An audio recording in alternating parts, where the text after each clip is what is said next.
Good morning guys. Last class में हम लोग डिस्कस कर रहे थे नाइट्रिक एसिड के फॉर्मेशन की, और एक मेथड और है उसमें, इंडस्ट्रियल मेथड हमने कल डिस्कस कर लिया था डिटेल में। सेकंड मेथड जो हम डिस्कस करेंगे विच इज़ लेबोरेटरी मेथड, प्रयोगशाला विधि, इसको डिस्कस करेंगे। प्रयोगशाला में नाइट्रिक अम्ल कैसे बनाया जाता है? प्रयोगशाला में नाइट्रिक अम्ल बनाया जाता है बाय रिएक्शन बिटवीन किस से? सॉल्ट लेंगे अपन। सॉल्ट कौन से लेंगे? ऐसे सॉल्ट लेंगे जिसके अंदर अपन को नाइट्रेट मिले। रिएक्शन बिटवीन नाइट्रेट सॉल्ट और नाइट्रेट सॉल्ट, ये होना चाहिए, यानी एक ऐसा सॉल्ट जिसमें नाइट्रेट माइनस के रूप में हो और दूसरा कोई पॉजिटिव होना चाहिए यहाँ पर, ठीक है ना। एंड अब अगर आप नाइट्रेट सॉल्ट लोगे तो उसके साथ रिएक्शन किसकी कराओगे? किसी स्ट्रॉन्ग एसिड की रिएक्शन करा दो, है ना। तो यहाँ पर अगर अपने रिएक्शन कराते हैं एंड एसिड, इस तरह से यहाँ पर एक रिएक्शन हो जाएगी। फॉर एग्जाम्पल हम NaNO3 लेते हैं, right, named as sodium nitrate. ये सोडियम नाइट्रेट हो गया बेटा। इसकी रिएक्शन अगर मैं H2SO4 से करूँ, H2SO4 से, तो यहाँ क्या बनता है? NO3NH2, तो 2NO3 and 2H2, तो यहाँ बन जाएगा आपको 2HNO3 प्लस Na2SO4, ये बन जाएगा, दिस इज नाइट्रिक एसिड। आप यहाँ पर NaNO3 की जगह KNO3 ले सकते हैं, पोटेशियम नाइट्रेट ले सकते हैं, और पोटेशियम नाइट्रेट की रिएक्शन अगर आप H2SO4 से कराते हैं तो क्या बन जाता है बताइए? 2HNO3 प्लस K2SO4, है ना, ये चीज़ बन जाती है। तो नाइट्रिक एसिड यहाँ बन जाता है। कॉपी करो इसे।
ओके, चलिए, तो ये दो मेथड्स हैं नाइट्रिक एसिड फॉर्मेशन के, पेपर में पूछे जाते हैं। अब हम बात करेंगे नाइट्रिक एसिड फॉर्मेशन के बाद very important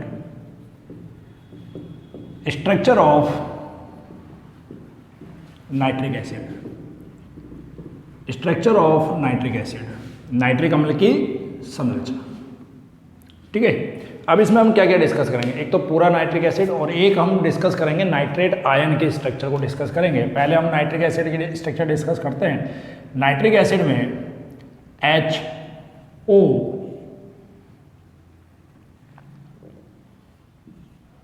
N, alright, this is double bond O and coordinate bond O, इस तरह की स्ट्रक्चर होती है। यानी एक नाइट्रोजन एटम, ध्यान से सुनना भी यहाँ पर, एक नाइट्रोजन एटम जिसकी वैलेंसी मैक्सिमम 3 होती है, परंतु कोवैलेंसी जिसे सहसंयोजकता बोलते हैं वो 4 होती है।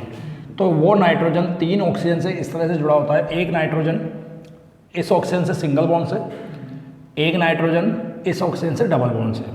इस नाइट्रोजन के जो टोटल बाह्यतम कोश में कितने इलेक्ट्रॉन है? 5।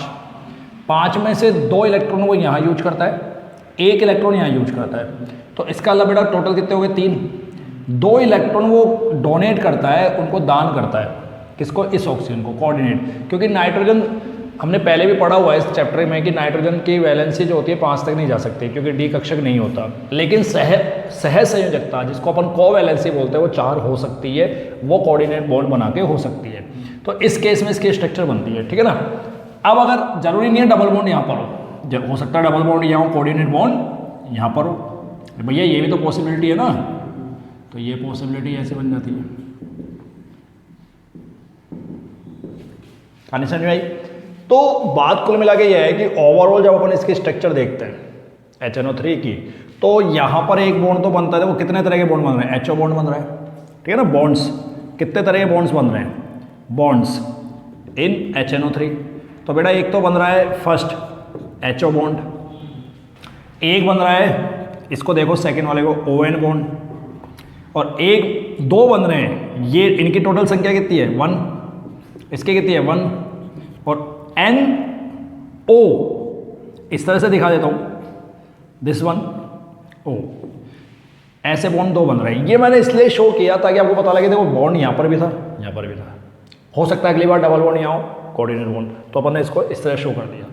अब इंपॉर्टेंट बात क्या आती है यहाँ पर कि जो इस तरह की कंडीशन आ रही है, इसकी बॉन्ड लेंथ कितनी होगी, अगर हमें बॉन्ड लेंथ की बात करें यानी बंध लंबाई, तो ये आपको थोड़ा सा याद रखना होता है।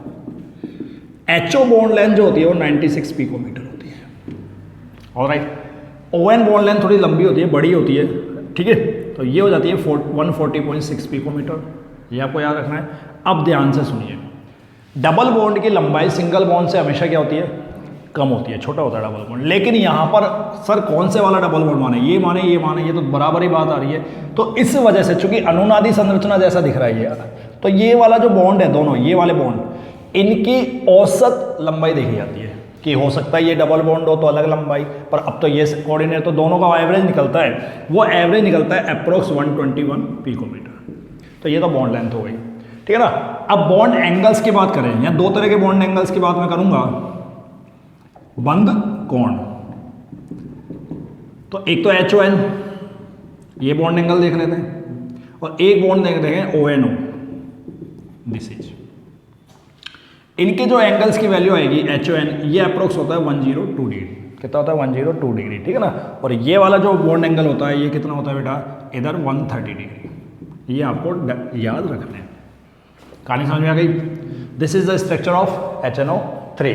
अगर इसको फर्दर अपन आगे चले तो इसको ऐसे शो किया जा सकता है कि दोनों पे बराबर बात है ना, कोऑर्डिनेट हो इधर आ रहा है, जैसे इसको ऐसे शो कर सकते हैं, ऑलराइट। तो this is the structure of nitric acid, copy करो इसको।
ओके चलो,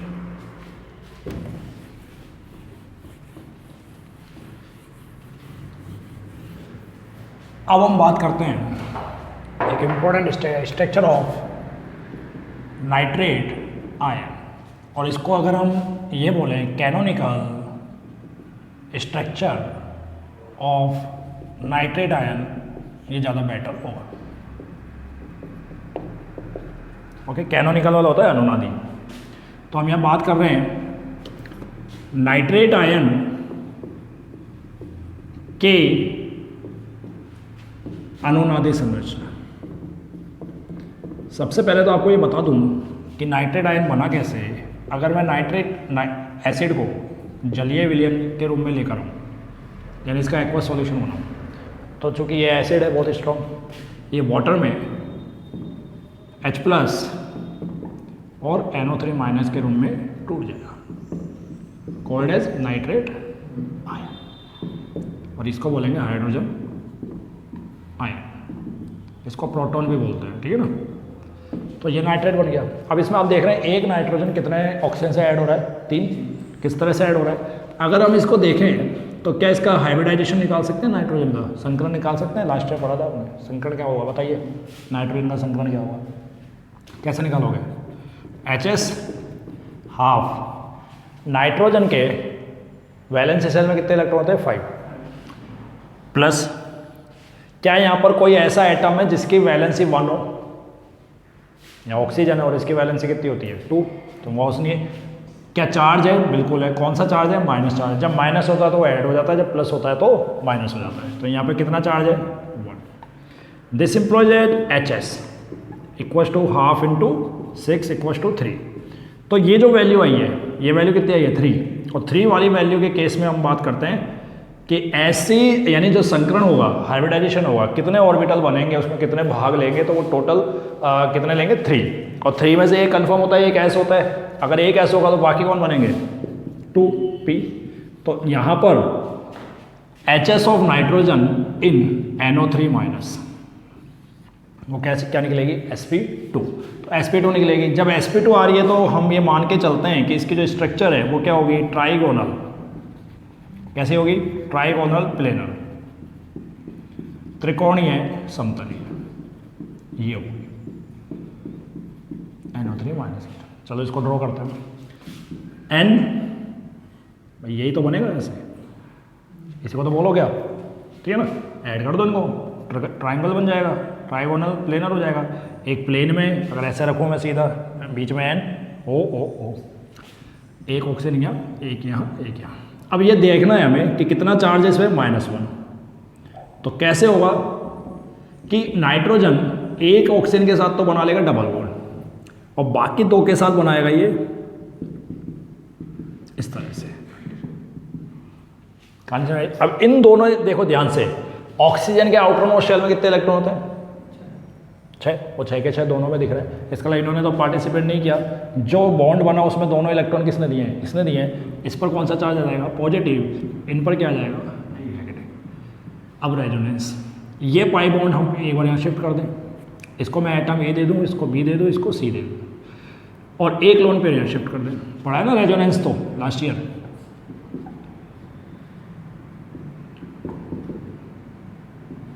अब यहाँ डबल बॉन्ड हो जाएगा, ओके। यहाँ तो सिंगल है, ये पॉजिटिव, अभी यहाँ नेगेटिव आ जाएगा। यहाँ दोनों पर 2 नेगेटिव और 1 पॉजिटिव, ओवरऑल क्या बचेगा, 1 नेगेटिव। This one.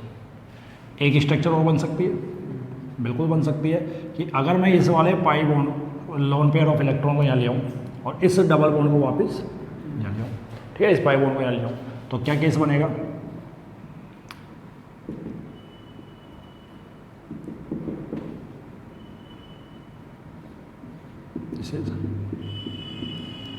इस पे क्या आ जाएगा, डबल बॉन्ड आ जाएगा, ठीक है ना। ये C, B और ये दिस वन A। तो ओवरऑल हमने तीनों पर एक बार डबल, एक बार सिंगल ले लिया। तो इसकी जो ओवरऑल स्ट्रक्चर बनेगी, जिसे हम रेजोनेंस हाइब्रिड बोलते हैं, अनुनादी संकर बोलते हैं, वो इस तरह से आएगी।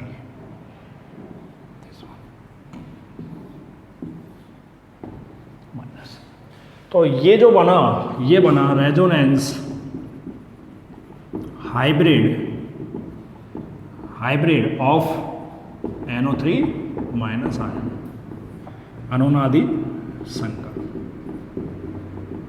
ये बन गया नाइट्रेट आयन का, ठीक है ना। And this is the structure of nitrate ion canonical यानी अनुनादी संरचना है, फर्स्ट, सेकंड एंड थर्ड, और इन तीनों का जो मिश्रण है अनुनादी संकर। कॉपी करो, कर ले, मैं इसको बाद में शुरू कर देता। तो ये थी आपके स्ट्रक्चर। अब हम बात करेंगे physical properties of HNO3, nitric acid के भौतिक गुण। तो देखो थोड़ा सा सीख लो इसको। फर्स्ट पॉइंट क्या है, नाइट्रिक एसिड जब प्योर कंडीशन में होता है, यानी उसमें कोई किसी तरह की कोई मिक्सचर नहीं होता अलग से, तो वो किस तरह का होता है, मतलब प्योर HNO3 की मैं बात करूं तो वो होता है थोड़ा कलरलेस, ठीक है ना। Pure HNO3 is colourless liquid, colourless liquid होता है, ठीक है।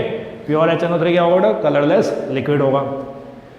अब यहां पर बात करें यानी शुद्ध अवस्था में कैसा हो गया, प्योरलेस, but in presence of NO2 vapours, कल समझाया था ये NO2 की वाष्प बनती है, it appears as red brown colour, इस तरह का। कहानी समझ आ गई कि जब ये शुद्ध अवस्था में होता है, शुद्ध, तो ये कैसा होता है, रंगीन। लेकिन जब इसमें NO2 वाष्प आ जाती है तो ये कैसा हो जाता है, रेड ब्राउन रंग का प्रतीत होता है, अपीयर्स होता है। सेकेंड पॉइंट है, वाटर के साथ इट फॉर्म्ड एजियोट्रॉपिक मिक्सचर, इसको हिंदी में बोलते हैं स्थिर क्वाथी मिश्रण, काफी इंपॉर्टेंट है ये। Azeotropic mixture with water, water के साथ ये क्या बनाता है, जल के साथ स्थिर क्वाथी मिश्रण। अब मैं बता देता हूँ ये क्या होते हैं। देखो हिंदी में अगर अपन बात करें इसकी, दोनों लैंग्वेज में आपको समझा देता हूँ कि एजियोट्रॉपिक मिक्सचर का मतलब क्या होता है, ऐसे मिश्रण या द्विघटकीय मिश्रण, मिश्रण होगा तो कम से कम कुछ ना कुछ होगा इसमें, अकेला तो मिश्रण बनाएगा नहीं। द्विघटकीय मिश्रण जिनका द्रव व वाष्प अवस्था में, इसमें भी और इसमें भी, संगठन एक समान रहता है, एक समान रहता है। Such bi component mixture which contain identical